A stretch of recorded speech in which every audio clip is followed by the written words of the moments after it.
कोण दलपत काका? हा, गुड मॉर्निंग. अरे वा दीपकराव, आमचा आवाज ओळखला तुम्ही?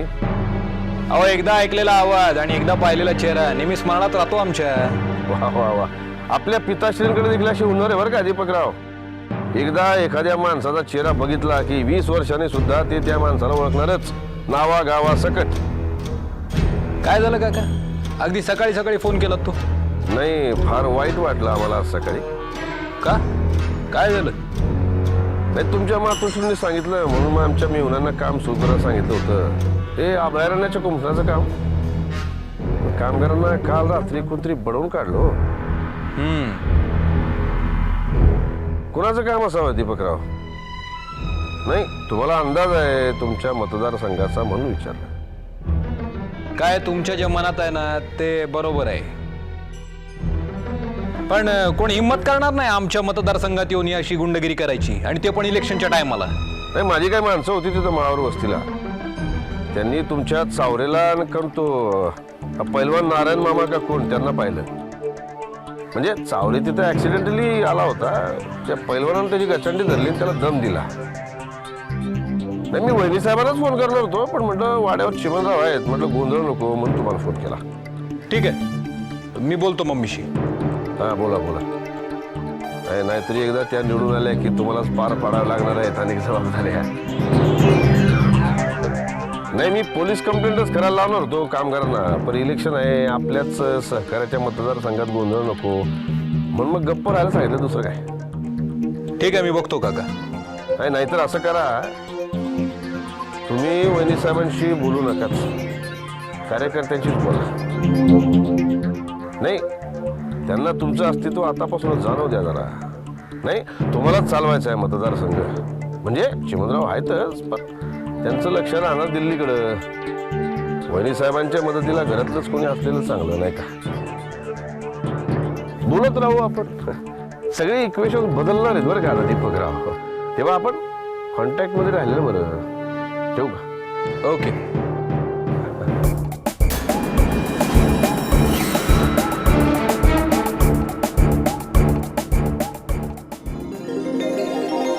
नमस्कार. नमस्कार बायांनी. खरं सांगायचं तर मी बी तुमच्यासारखेच. खरंच सांगते, अगदी तुमच्यासारखेच. स्वयंपाकघर, घर, मुलं, संसार हेच मी बी सांभाळत होते. आमच्या मालकाने सांगितलं म्हणून राजकारणात आले. खरं सांगते, साहेब म्हणाले म्हणून मी राजकारणात आले बघा. पण या प्रचाराच्या दरम्यान राजकारणात आल्यावर मग मला एक गोष्ट झाली. आजकाल राजकारण आणि समाजकारण म्हणजे समाजाच्या हितासाठी जे कार्य करतो ना ते समाजकारण, याच्यात एकदम फारकत झाले बघा. काय संबंध नाही उरला बघा. राजकारण म्हणजे फक्त सत्ता मिळवायचा आणि उपभोगायचा मार्ग, बस तेवढंच. तुम्ही सगळ्यांनी जागवायची गरज आहे. बायांनी राजकारणात यायची गरज आहे. तुम्ही आम्ही राजकारणात आलं पाहिजे. कारण जी बाई घर सांभाळते, मुलांना इतकं छान सांभाळते, ती समाज नाही सांभाळू शकणार. म्हणून सांगते तुम्हाला, मला निवडून द्या, कारण मला तुमच्या हिताचं काम करायचंय. हेच सांगायला इथे आले. काय पत्र? मम्मानं पोलिसात तक्रार केली आहे. का म्हणून? ते कामगारांना मारहाण झाली ना त्या अभयारण्याच्या साईटवर. मला काय माहिती नाही. काय पत्र वेळ घेऊन पेडगावला जात आहे? शोभत नाही तुम्हाला हे? कसं आहे दीपकराव, आम्ही देवाची माणसं. देवाचं हित कशात आहे तेवढंच आम्ही बघणार. कुणी कोणाला का मारलं हे बघणं माझं काम नाही. इलेक्शनची केवढी कामं पडली आहेत. हे प्रकरण इलेक्शनसाठी नाही केलंय पत्र, सत्तेसाठी केलंय. हे बाहेरच्या मतदारसंघातली लोक आपल्या मतदारसंघात येऊ नयेत म्हणून. हीच पॉलिसी आहे ना तुमची? कोणाची माय व्यायले आपल्या मतदारसंघात घुसायची? तेवढ्यासाठी मारामारी करायची गरजच काय? हा चावरे पण होता तिकडे. त्या नारायण पैलवानांनी गचंडी धरली होती याची. काय चावरे? अहो मी कशाला जातोय तिथं हो हा? आणि मी तिथं जायला मी काय पैलवान आहे का कामगार आहे का गुंडे हा? रात्री बिया रात्री मी तिथं काय मरायला जाईल का काय? नाही वाटलं तर विचारत या नारायण पवारांना. विचारा तुम्ही विचारा. त्या नारायण मामाची कशाला साक्ष घेताय चावरे? तो पण होता तिकडे मारामारी करायला. आता तो कशाला हो बोलल? काय दीपकराव तुम्ही का गरीबाला टेन्शन देताय हा? अहो या टेन्शनने मी मरून जायलो. माझं जे हृदय आहे ना त्या बघा हे साच्याचं हृदय आहे. आणि या साच्याच्या हृदयाला जर हार्ट अटॅक आला ना तर ते मरून जायलो. केवढ्यात पडेल तुम्हाला ही चेष्टा हा? तुम्हाला काय हार्ट अटॅक यायचा, हार्ट फेल व्हायचा तो आत्ताच होऊ देत. पोलीस निघाले तुमची साक्ष घ्यायला. पोलीस पोलिसांना कोण घाबरतंय हो? एक नाही 25 पोलीस येऊन द्यात. असं मग कशाला एवढी ततपप होते तुमची हा? फक्त फेस यायचा बाकी राहिला तोंडाला तुमच्या. हो मी नव्हतोच तिथं हा? तुम्हाला कसं काय कळलं की चावऱ्या होता तिथं म्हणून हा? अहो एखादं घाबरणार नाही का? कहो ऐपतराव घाबरण का नाही एखादं हा? आणि तुम्ही सांगा बरं तुम्हाला कसं काय कळलं हा? कसं काय कळलं हा?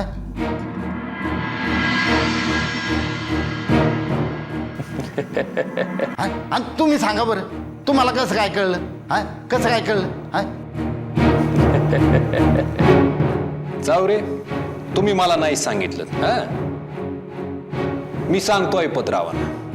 नाही तेवढं ते नारायण मामाला तेवढं सांगा बरं का? त्यांनी दम दिला होता की काय की इकडे सांगू नको म्हणून? नाही अहो या बघ दोघं तिथं गेलोच नव्हतो तर त्यांनी मला दम द्यायचं काय कारण आहे तुम्ही सांगा ना काय कारण आहे? ऐपतराव या याड्याला सांगा म्हणावं मीच माणसं पेरली होती माळावर. सांगितलंय मला सगळं त्याने. नाही मला काय टेन्शन आलं होतं माहिती आहे का तुम्हाला की मीच तुम्हाला सांगितलंय अशी अफवा उठली का काय हा? कसं आहे दीपकराव, माणसं फिरून काय होते हो? तुमची माणसं जाणार आहेत का पोलिसात साक्ष द्याल? आणि पोलिसांना तेवढाच काम धंदा आहे का? इलेक्शनची काम आहेत त्यांना. कुठल्या फडतूस कामगाराला कुणी मारहाण केली ते शोधत फिरणार आहेत का माळावरती? मी नाही सांगणार आहे पोलिसांना. मी फक्त मम्माला सांगणार. मम्मा जाम चिडली आहे हे कामगारांना मारहाण केली त्या प्रकरणात. दीपकराव थंड घ्या, या भानगडीत पडू नका. घरातला विषय घरातच राहू द्या. नोकर चाकरांसमोर त्याची उगाच चर्चा करू नका. नोकर माणसांना पण कळू दे ना की चिमणरावांना न घाबरणारी व्यक्ती आता त्यांच्याच पदावर आमदार होणार आमदार. आणि पोलीस केस आहे ना पोलीस केस चॅलेंज आहे पप्पाना.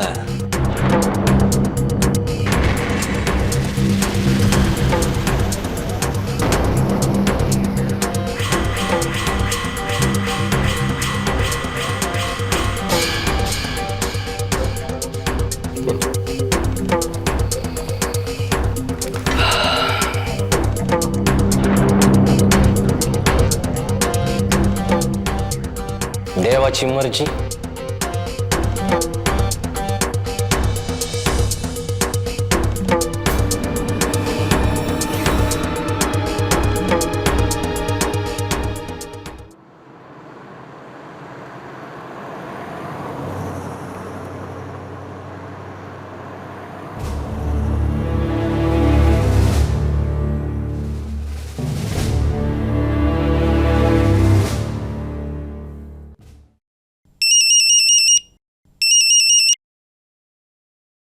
जी नमस्कार सुमित्राबाई. नमस्कार नमस्कार.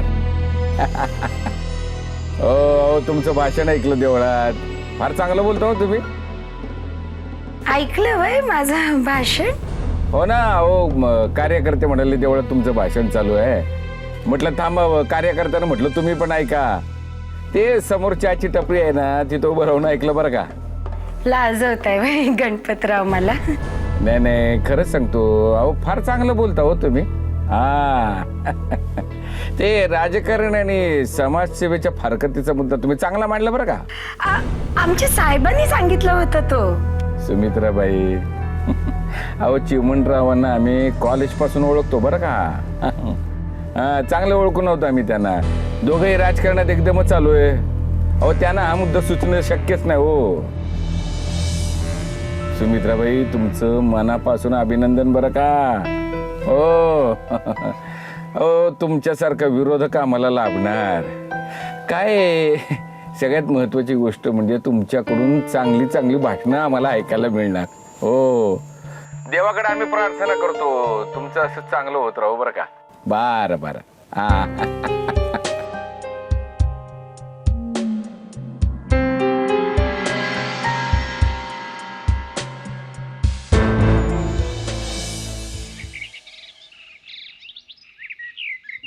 लय भारी चव मायला या विलायती दारूची. काल रात्री प्यायल्यावर एकदम ऑफिसर झाल्यासारखं वाटायला लागलं. पेल्याव काय गाड्या, आपण जी दारू पितो ना, आपण तसं आपल्याला वाटायला लागतं आणि मग आपण तसं तसं वागायला लागतो.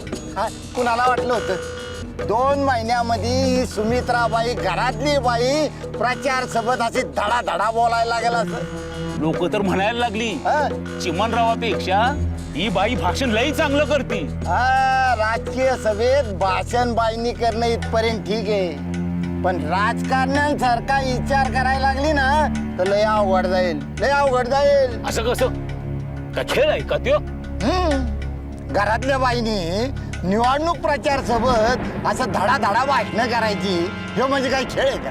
तुझ्या बायकोला सांग ना, 4 लोकांसमोर भाषण द्यायला तुझ्या बायकोला सांग. जमल का? जमल तुला? नाही जमणार. खरं आहे तुझं. हा, पण काय म्हणा, बाई बाकी लय डॅशिंग निघाली, लय डॅशिंग. निवडून आल्यावर ही बाई लय लोकांची कामं करणार. तुम्हाला राजकारणातलं काही कळत नाही असं मला वाटते. अहो, ही राजकीय गणित लय वेगळी असते. असं का? काय आहे? सभेत भाषण करणं, राजकीय विचार करणं आणि ऍक्च्युअल काम करणं याच्यामध्ये लय फरक आहे. नुसता राजकीय विचार असून जमत नाही. आमदार झालं आणि सत्ता जर नसेल तर ऍक्च्युअल काम बी करता येत नाहीत. पण गड्या, बाईने काम सुरू केलं होतं की बकऱ्या वस्तीवर. ते पूर्ण झालं का?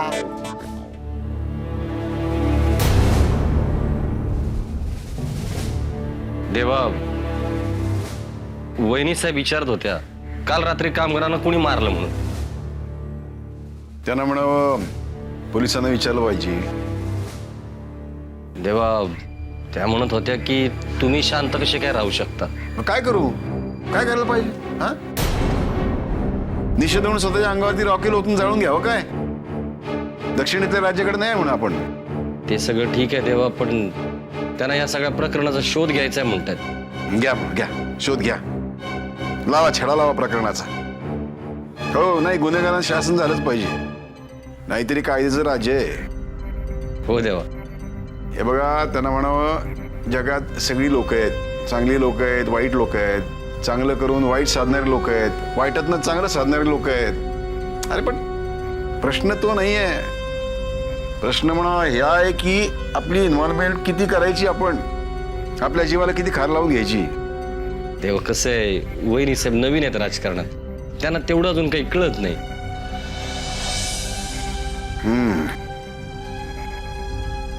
मुळात असं की आपण लोकांशी चांगलं वागलो की लोक आपल्याशी चांगले वागतील असा समज करून घेणं चुकीचं आहे.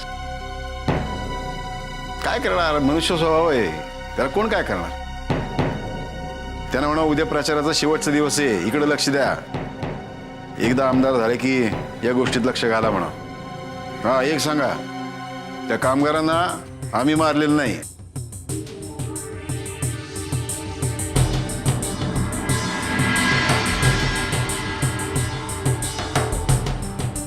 देवाची मर्जी. आमदार झाल्यावर बाईसाहेब काय करते ते तुला लय काळजी आहे जणू. मी गाभारतो त्या दलपतला. दलपत यांचे मुख्यमंत्री लय दुष्ट लोक आहेत रे. अरे, त्यांनी चिमणरावांना खिंडीमध्ये असा पछाडलाय, असा दाबून धरलाय मला लई काळजी वाटते, लई काळजी वाटते. हे चिमणरावच्या घराला आग लावायला बी कमी करणार नाही. दीपाताई म्हणत असतात घर महत्वाचं म्हणून. तेच बरोबर आहे गड्या. बाईची शोभा घरात. दीपाताईचं मला काही पटत नाही. काय पटत नाही? हा, सारखं घरात घरात ती भिजलेली चिमणी असते ना, सारखी घरात राहते. तसं काय दोन्ही बी करायला पाहिजे. अरे घरातलं बी करायला पाहिजे आणि बाहेरच्यांसाठी कामं बी करायला पाहिजे. पण चिमणराव आणि सुमित्राबाई हा, यांच्यात फूट पडत असं वाटतं का तुला? का नाही पडणार? का नाही पडणार? अरे या चिमणरावनी सुमित्राबाईसाठी आयुष्यभर काय केलंय का? केलंय काय? असं कसं प्रेम असतं की गड्या? प्रेम असतं. त्या बकरे वस्तीवर जाऊन त्या कामगारांना असं बडावलं नसतं. लय वाईट वाटतं राव, लय वाईट वाटतं. अरे ह्या प्रकरणाचा केवढा त्या बाईच्या मनावर परिणाम झाला असेल. हा, खरंय गड्या तुझं, खरंय. यायला काय ऊन लागतं रे बाबा. बहुतेक आता दुष्काळ पडणार.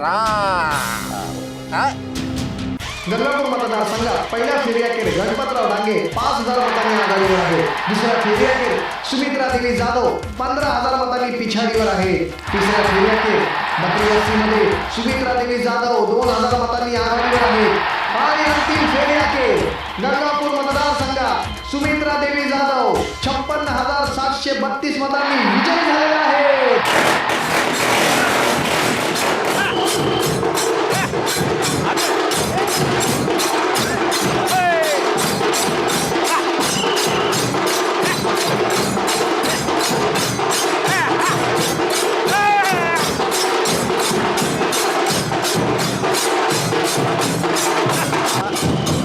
हा चिमणराव माणूस आहे बघा.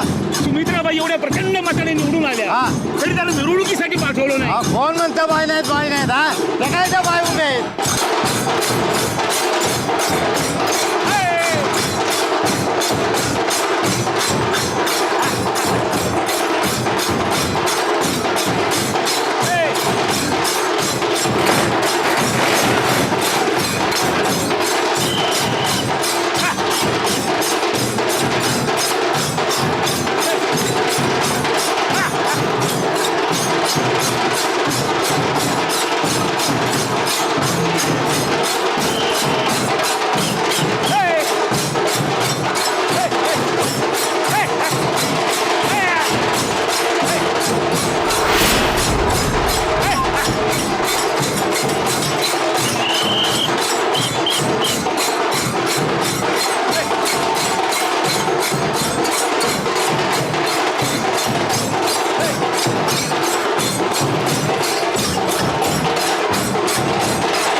नमस्कार मायबाप मतदार बंधूंनो आणि भगिनींनो, नमस्कार.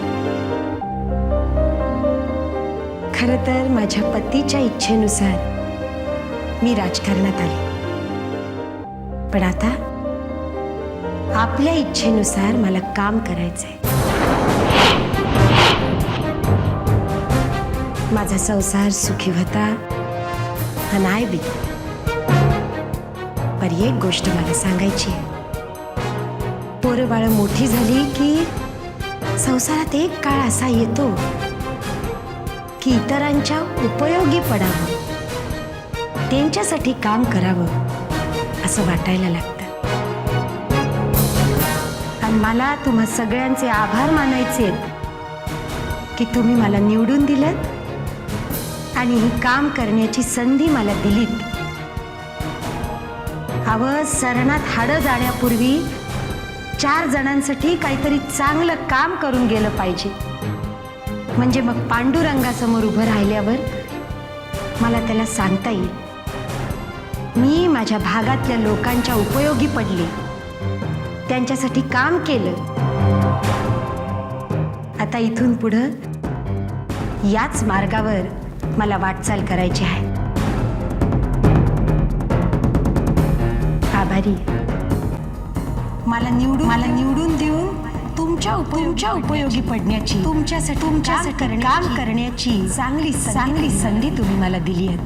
मला निवडून देऊन तुमच्या उपयोगी पडण्याची तुमच्यासाठी काम करण्याची चांगली संधी तुम्ही मला दिली. संधी तुम्ही मला दिली आहे.